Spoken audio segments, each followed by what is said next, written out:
नमस्कार, मी संस्कृती आणि आपण पाहत आहात नवा मराठा। पुण्याचा पृथ्वीराज मोहोळ याने महाराष्ट्र केसरीची गदा पटकावली। मात्र महाराष्ट्र केसरी कुस्ती स्पर्धेला गालबोट लागले आहे।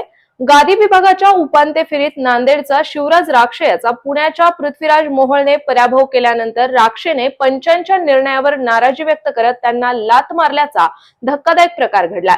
यानंतर गोंधळ उडाला। मी डबल महाराष्ट्र केसरी आहे, तिसऱ्यांदा होणार होतो, माझ्यावर अन्याय झाला असा आरोप राक्षेने केला आहे। या सामन्यात राक्षेचा पराभव झाल्याचे जाहीर केल्यानंतर राक्षे संतापला आणि त्याने थेट पंचांनाच लात मारली। एवढेच नाही तर त्याने पंचांची कॉलरही पकडली होती। या प्रकारानंतर पोलिसांना हस्तक्षेप करत हे भांडण सोडवावे लागले। या प्रकारानंतर शिवराज राक्षेने कुस्तीचा रिव्ह्यू दाखवण्याची मागणी केली।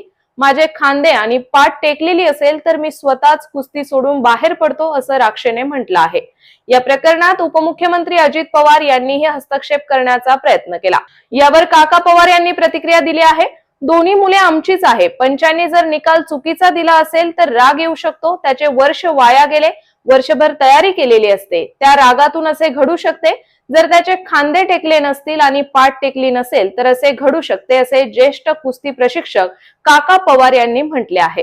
तर अशाच माहितीपूर्ण बातम्यांसाठी चॅनलला सबस्क्राईब नक्की करा।